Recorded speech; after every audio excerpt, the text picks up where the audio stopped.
पूरी दुनिया में भारत के पंथ निरपेक्ष चरित्र को उजागर किया है। दुनिया में एक भी देश ऐसा नहीं है जहां बहुमत समाज ने अपनी आस्था का निर्वहन करने के लिए इतनी लंबी कानूनी लड़ाई लड़ी। हमने राह देखी है, सुप्रीम कोर्ट में लड़ाई लड़ी और सुप्रीम कोर्ट का जजमेंट आने के बाद वहां पर आज भव्य राम मंदिर बना है। मान्यवर, जो बोल रहे हैं उनको भी सब मालूम है कि क्यों बोल रहे हैं। मैं आज फिर से कहना चाहता हूं, हमारे गुजरात में एक कहावत है, हवन में हड्डी नहीं डालनी चाहिए। पूरा देश जब आनंद में डूबा है, पूरा देश आध्यात्मिक चेतना की जागृति का अनुभव हो रहा है, भैया स्वागत कर लो, साथ में जुड़ जाओ। इसी से देश का भी भला है और सबका भला है। मान्यवर, एक लंबी लड़ाई के बाद स्थगितता में पड़े हुए मामले को नरेंद्र मोदी जी ने एक युग परिवर्तन करने के लिए, जब मोदी जी को देश की जनता ने लंबे समय के बाद और कांग्रेस के बगैर किसी दल ने पहली बार पूर्ण बहुमत के साथ प्रधानमंत्री बनाना, तब से ये लड़ाई शुरू हुई। मान्यवर, 14 से 19 तक राम जन्मभूमि मंदिर की लड़ाई चली, उसका ट्रांसलेशन हुआ, सालों लगे, लाखों पेज का अनुवाद हुआ, अनुवाद होकर कोर्ट के सामने गया, बीच में चुनाव आ गया, कोर्ट ने माना कि चुनाव के वक्त फैसला देंगे तो इसको शायद अलग दृष्टि से देखा जाएगा, कोई बात नहीं। चुनाव के बाद फिर से मोदी जी आ गए और फिर केस चला और अंततोगत्वा जब कोर्ट ने न्याय किया, तब 5 अगस्त 2020 को 19 को मोदी जी ने इसकी नींव रखकर इसकी शुरुआत। मान्यवर, ये जो 20 से 24 की यात्रा है, वो 20 से 24 की यात्रा भी समझनी चाहिए।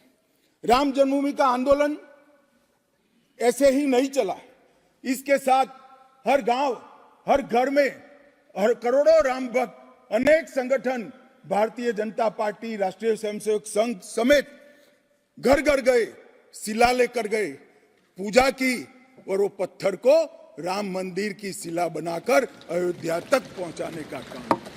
करोड़ों लोगों ने अपनी श्रद्धा, अपनी इच्छा संवैधानिक तरीके से, शांतिपूर्ण तरीके से अयोध्या पहुंचाई और सुप्रीम कोर्ट ने जब जजमेंट दे दिया, निर्णय दे दिया, तब जाकर राम मंदिर के निर्माण की शुरुआत हुई। अडवाणी जी ने सोमनाथ से अयोध्या यात्रा भी की और इसके साथ साथ निहंगों ने शुरू करी हुई लड़ाई, अशोक सिंघल जी जो चरम सीमा पर ले गए थे, अडवाणी जी ने जन जागृति की और मोदी जी ने जन आकांक्षा की पूर्ति कर कर एक आध्यात्मिक चेतना का जागरण कर दिया। मान्यवर, ये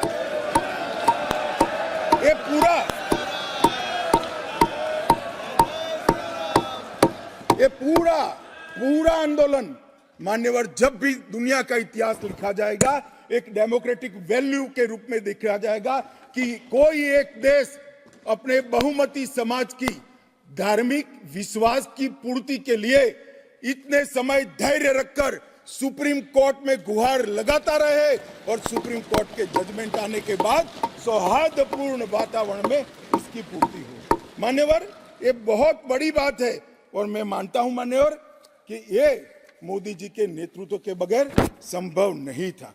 मान्यवर, मैं इतना ही कहना चाहता हूं कि जब राम मंदिर का निर्माण हो रहा था तब, और जब जजमेंट आया तब कई लोग आगाज लगा रहे थे, कई लोग अनुमान कर रहे थे, इस देश में रक्तपात हो जाएगा, इस देश में दंगे हो जाएंगे, इस देश में धर्म के बीच में बड़े विवाद होंगे। मगर मैं आज इस सदन को कहना चाहता हूं, ये भारतीय जनता पार्टी की सरकार है, नरेंद्र मोदी इस देश के प्रधानमंत्री।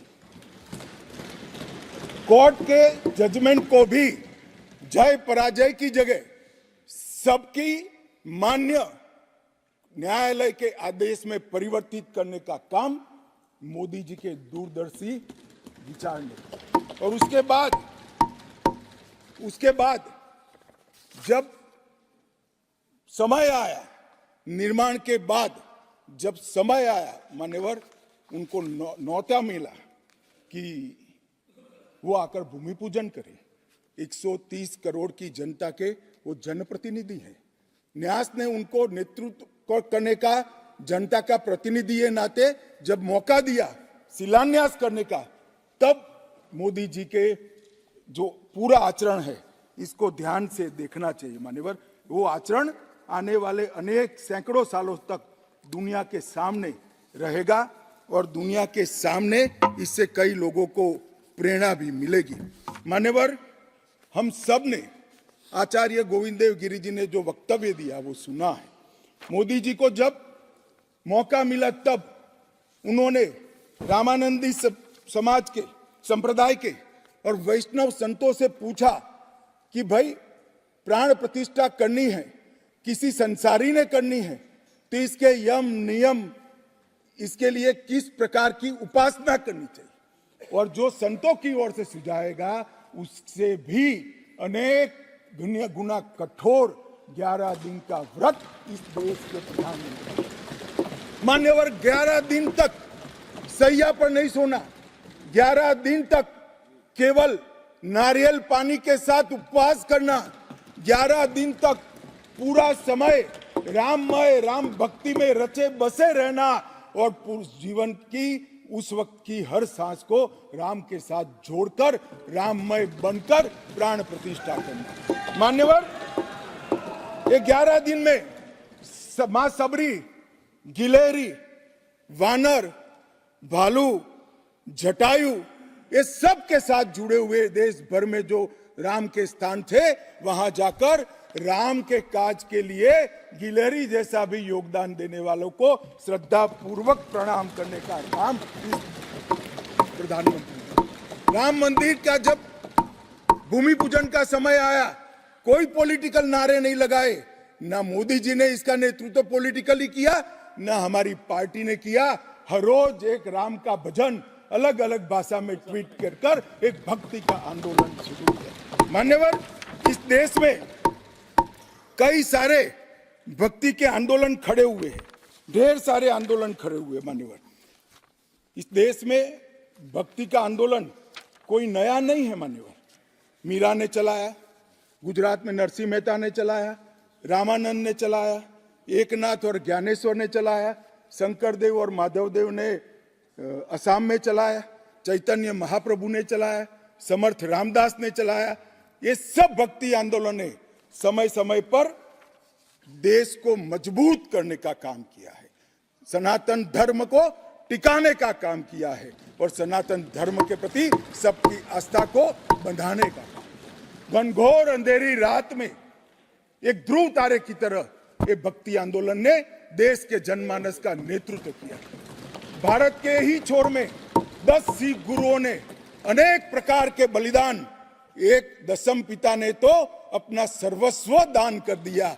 इस प्रकार के त्याग की भी इस देश की परंपरा रही, परंतु ये समग्र भारत के हजारों साल लंबे सांस्कृतिक और राजनीतिक इतिहास में एक शासक ने, एक जनता के व्यक्ति ने, एक जनता के प्रतिनिधि ने अपने यम, नियम, तप और उपासना से भक्ति चेतना की जागृति की, तो इसका एकमात्र घटना नरेंद्र मोदी जी ने की। और मैं तो स्वयं अनुभव कर रहा हूं। मैं उस दिन बैठा था लक्ष्मी नारायण मंदिर में, दिल्ली में बिरला मंदिर में, जो जनता थी, जो लोग थे, सबकी आंखों में आंसू थे।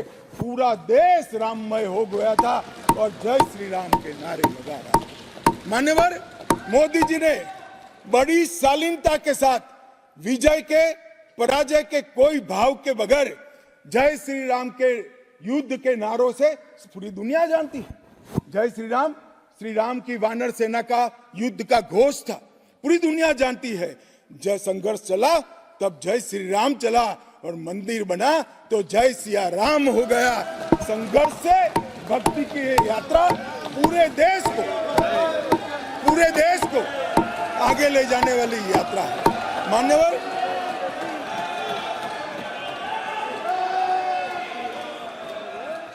इतने चेतनामय वातावरण के अंदर भी विभाजन की बात करने वाले लोगों से मेरा करबद्ध निवेदन है, समय को पहचानो, एकता के संदेश को स्वीकारो और आगे देखकर चलना शुरू करो, भारत की और हम सब की भलाई है।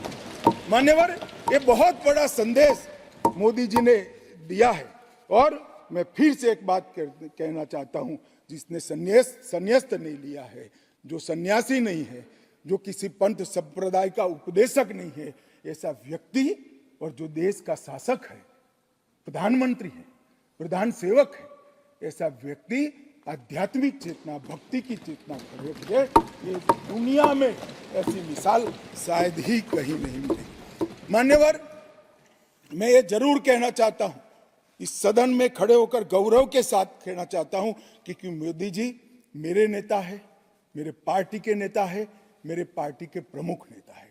मान्यवर, मोदी जी ने एक ऐसा नेतृत्व दिया जिसने अनेक समय पर नेतृत्व के गुण क्या होते हैं इसका परिचय देने का काम किया।